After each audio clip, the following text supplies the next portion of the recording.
भौतिक विज्ञान शिक्षण में आज हम मानव निर्मित वस्तुएं प्रकरण पर पाठ्य योजना तैयार करेंगे। कक्षा 8th क्लास की विज्ञान विषय में भौतिक विज्ञान उप विषय का प्रकरण मानव निर्मित वस्तुएं हैं, जिसके सामान्य उद्देश्य हैं जनरल ऑब्जेक्टिव, छात्रों में विज्ञान के प्रति रुचि उत्पन्न करना, छात्रों में एकाग्रता आत्मनिर्भरता का भाव उत्पन्न करना, छात्रों में वैज्ञानिक दृष्टिकोण विकसित करना, छात्रों में तर्क शक्ति, विचार शक्ति, कल्पना शक्ति आदि मानसिक शक्तियों का विकास करना। विशिष्ट उद्देश्य यानी स्पेसिफिक ऑब्जेक्टिव हैं, छात्र मानव निर्मित वस्तुओं के बारे में जान सकेंगे, छात्र वस्त्र निर्माण के विषय में ज्ञान प्राप्त कर सकेंगे, छात्र भवन निर्माण के विषय में ज्ञान प्राप्त कर सकेंगे, छात्र मानव निर्मित एवं प्राकृतिक वस्तुओं को पहचान सकेंगे। पूर्व ज्ञान यानी प्रीवियस नॉलेज, छात्र मानव निर्मित वस्तुओं के विषय में सामान्य जानकारी रखते हैं। शिक्षण सहायक सामग्री यानी टीचिंग एड्स हैं, सामान्य कक्षा के लिए उपयोगी शिक्षण सहायक सामग्री, जिसमें चार्ट एक है, पंखा, मेज, कप, प्लेट, मग, और प्रत्यक्ष वस्तु है कपड़ा। तो चार्ट दूसरा है मानव निर्मित वस्तुएं यानी मानव निर्मित भवन। इसके बाद प्रस्तावना प्रश्न यानी शिक्षण बिंदु, अनुदेशनात्मक उद्देश्य, छात्राध्यापक क्रियाएं, छात्र क्रियाएं, विधि प्रविधि एवं सहायक सामग्री, और लास्ट है मूल्यांकन। तो सबसे पहले प्रस्तावना प्रश्न देखते हैं। प्रस्तावना कैसे निकाली जाती है यानी पूर्व ज्ञान अनुमान। प्रश्न करेगा छात्राध्यापक, हम पढ़ने के लिए कहाँ जाते हैं।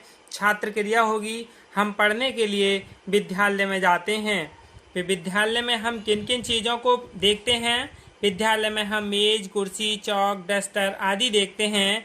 चौक, डस्टर, मेज, कुर्सी किसके द्वारा बनाए जाते हैं? मानव द्वारा बनाए जाते हैं।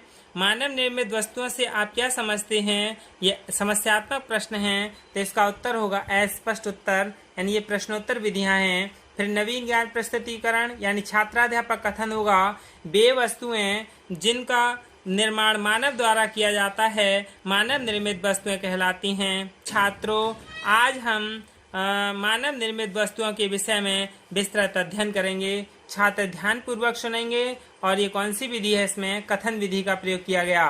पहला शिक्षण बिंदु है मानव निर्मित वस्तुएं की उपयोगिता यानी पूर्व ज्ञान अनुमान। इसके विकासात्मक प्रश्न हैं। चार्ट की ओर इशारा करते हुए आप इसमें क्या क्या देख रहे हैं, इसका उत्तर छात्र देगा, हम इस चार्ट में मेज, कुर्सी आदि देख रहे हैं। फिर दूसरा प्रश्न होगा, ये सभी वस्तुएं हम कहाँ से खरीदते हैं? बाजार से खरीदते हैं। मानव निर्मित वस्तुओं की उपयोगिता से आप क्या समझते हैं? ये समस्यात्मक प्रश्न है, तो अस्पष्ट उत्तर होगा। और ये कौन सी विधि है? प्रश्नोत्तर विधि है।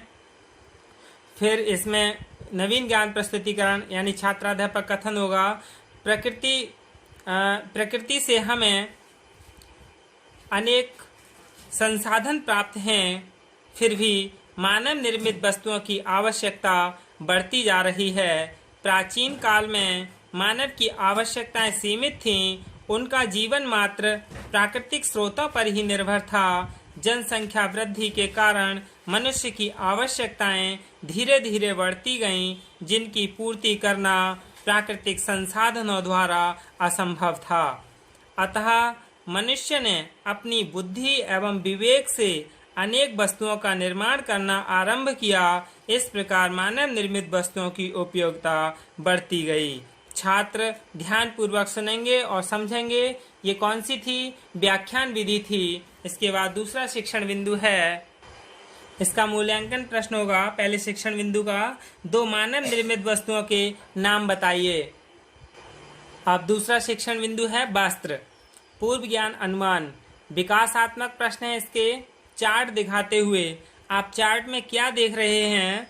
तो छात्र कहेगा, हम आपके हाथ में कपड़ा देख रहे हैं। कपड़े किसके द्वारा बनाए जाते हैं? कपड़े मानव द्वारा बनाए जाते हैं। कपड़े के उपयोग से आप क्या समझते हैं? ये समस्यात्मक प्रश्न है, तो छात्र क्या होगा? अस्पष्ट उत्तर होगा या छात्र निरुत्तर हो जाएंगे।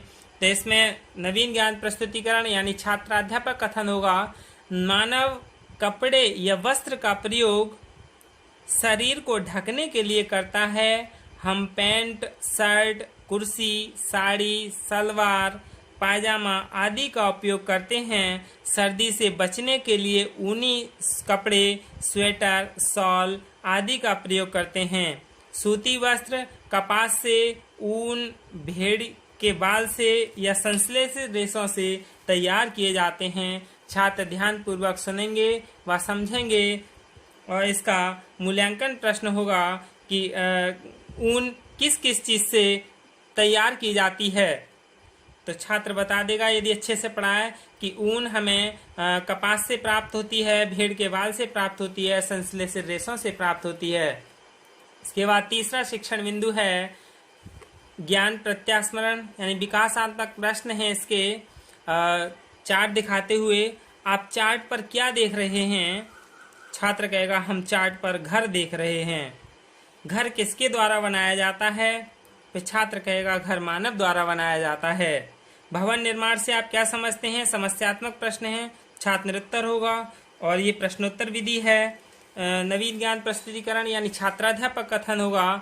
मानव भवन निर्माण में प्राय ईंट, पत्थर, लोहे के गार्डर, सरिया, सीमेंट, मोरम, बालू तथा मिट्टी का उपयोग किया जाता है। इसमें जिस सीमेंट, सरिया, ईंट का प्रयोग किया जाता है वह मानव द्वारा निर्मित है। सीमेंट से दीवार की गुड़ाई, चिनाई, प्लास्टर आदि के बाद कुछ दिनों तक लगातार पानी का छिड़काव उनकी मजबूती के लिए किया जाता है। छात्र ध्यानपूर्वक सुनेंगे, समझेंगे और इसमें व्याख्यान विधि है। इसका मूल्यांकन प्रश्न है घर किन किन चीजों से मिलकर बनता है। छात्र ने अच्छे से समझा है, पढ़ा है तो बता देगा कि घर ईंट, पत्थर, लोहे के गार्डर, सरिया, सीमेंट, बालू आदि का बना हुआ होता है। इसके बोध प्रश्न हैं मानव निर्मित वस्तुएं किसे कहते हैं? गर्म कपड़े क्यों पहने जाते हैं? बालक ने अच्छे से पढ़ा है तो इनके उत्तर आसानी से दे देगा, यानी छात्राध्यापक ने अच्छे से अधिगम कराया है तो वे इसके उत्तर सही से दे देगा।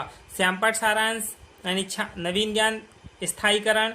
छात्राध्यापक श्यामपट्ट पर मानव निर्मित वस्तुएं, वस्त्र, भवन निर्माण अंकित करेंगे और छात्र श्यामपट्ट कार्य अपनी अभ्यास पुस्तिका में उतारेंगे। लेखन एवं निरीक्षण कार्य लेखन कौशल छात्राध्यापक श्यामपट्ट कार्य अपनी अभ्यास पुस्तिका में उतारने के लिए कहता है।